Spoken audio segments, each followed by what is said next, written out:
أنا نفسي ألتزم أوي، بس بصراحة باخاف شوية من الالتزام اللي باشوفه على السوشيال ميديا. من كام يوم بنت جميلة لسه مخلّصة حِجّ، ربنا يتقبّل منها يا رب، كانت بتعبّر عن عظمة الحِجّ، وده كان جزء بسيط من اللي هي قالته. لسه راجعة من الحج، وحاسة ان الموضوع ده محتاج ماركتينج شوية. يعني I don't know why يمكن ده الالجوريثم بتاعي، بس مش حاسة ان في PR كفاية. بس الحقيقة إن دي الكومنتات اللي جات لها، الكومنتات كان معظمها إن الحِجّ بتاعها ما اتقبلش، وفي تركيز على إنه هي لسه ما اتحجبتش. لمّا حطيت نفسي مكان البنت، حسيت إن كان ممكن أتقفل جدًا لمّا ألاقي إن التعليقات دي جاية لي من الملتزمين.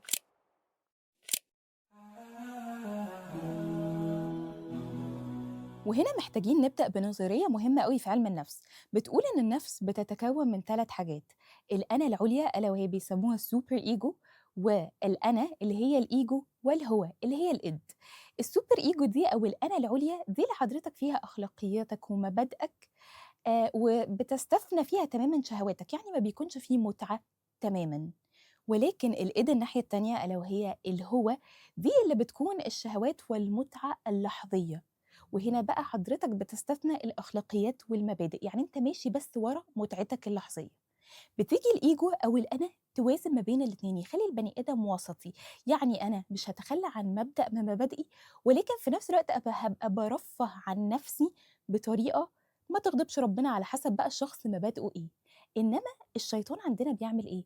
بيدخل يخليك يا إما تبقى الأنا العليا هي اللي مسيطرة، فيخليك تتعبد حتى العبادة العادية بطريقة زيادة جدا. زيادة يعني إيه؟ يعني التشدد في الدين يعني إيه؟ يعني تجاوز الحد. زي كده ما راحوا 3 يسألوا عن عمل النبي صلى الله عليه وسلم أو عبادته يعني، فاستقلوها، حسوا إن هي قليلة. بس ده مش إن هم بيقللوا من النبي خالص، هو بيقولوا ربنا غفر له ما تقدم من ذنبه. فقرر كل واحد فيهم اللي يقول بما معناه أنا أصوم ولا أفطر، هيفضل يصوم على طول. واحد أنا لا أتزوج النساء. التالت أنا أقوم ولا أرقد، يعني أنا هفضل أقيم الليل ومش هنام. فالنبي صلى الله عليه وسلم هنا رد وقال لهم بما معناه: أنا والله إني لأخشاكم لله وأتقاكم له، ولكني أصوم وأفطر وأصلي وأنام وأتزوج النساء، فمن رغب عن سنتي فليس مني. انت بتحاول قوي، هم كانوا كل نيتهم ان هم يقربوا من ربنا، ولكن هو قال لهم ان ده كده بره السنه. فده اللي بيلعب عليه الشيطان، او يلعب الناحيه التانيه، انه يخليك بقى تفرط في الدين، كل حاجه بقى لا ربنا غفور رحيم وكده، فتبقى ماشي ورا متعتك اللحظيه، وتخرج بره حدود الشرع. كمان لما بتيجي تدعو الناس بيحصل نفس الحاجة.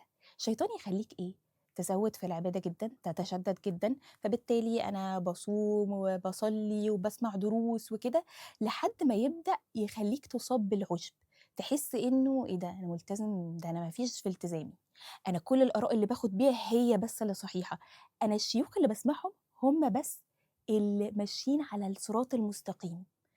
وتبدأ يخلّي الشيطان أنت تمشي على نهجه. إيه نهجه؟ ربنا سبحانه وتعالى قَص علينا إن هو لمّا ربنا سبحانه وتعالى أمر إبليس إن هو يسجد لآدم، هو قال إيه؟ أبى.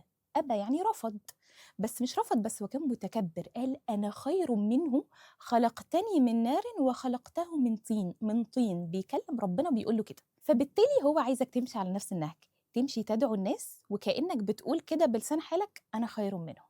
فتمشي تقول على دي مبتدعة وده عاصي وده كافر، مع إن النبي صلى الله عليه وسلم بيقول: أيما امرئ قال لأخيه يا كافر فقد باء بها أحدهما. يعني إيه؟ يعني حضرتك لو هو الشخص بجد كافر خلاص هي هتعود عليه، لو هو مش كافر هتعود عليك انت. فالشيطان بيخليك تخاطر بدينك اصلا، بان انت تقعد تقول ان ده مبتدع وان ده فاسد وان ده فاسق ومش عارفه ايه، وهكذا. ويبدأ يحصل إيه؟ يبدأ يخلّيك الشيطان تدعو منين؟ إن أنت تبُص على نقطة الاختلاف أول حاجة لمّا تشوف أي شخص.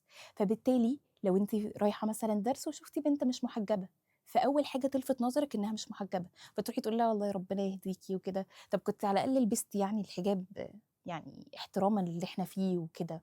فبالتالي هي تنفر، ما تجيش تاني. عارفة ليه؟ لإنِّك أنتِ حطيتيها قدّام تأنيب الضمير، يعني هي بتحاول تعمل حاجات لإنها مش قادرة تعمل ده دلوقتي، فأنتِ حطيتيها قدّام الحاجة اللي هي عمّالة يعني تحاول تجاهد فيها وتقول أنا هاعمل حاجات تانية ومش عارفة إيه وكده، فتبدأ تتكسف من نفسها، فممكن أصلًا ده يعزلها عن الدين. وانت كل ده فاكرة ان انا بعمل كده لله. فالنبي صلى الله عليه وسلم لما جه يكلم سيدنا معاذ بدأ وقال له إني أحبك، فقال وأنا والله، قال له أنا كمان بحبك. فسيدنا محمد صلى الله عليه وسلم بدأ بنقطة تشابه. بعد كده قال له ألا أقول لك كلمات تقولها دبر كل صلاة، اللهم إني على ذكرك وشكرك وحسن عبادتك. فأنتم متخيلين هو عايز يقول له أصلا دعاء يقوله بعد الصلاة، استفادة ليه ومصلحة ليه، ولكن هو بدأ بإيه؟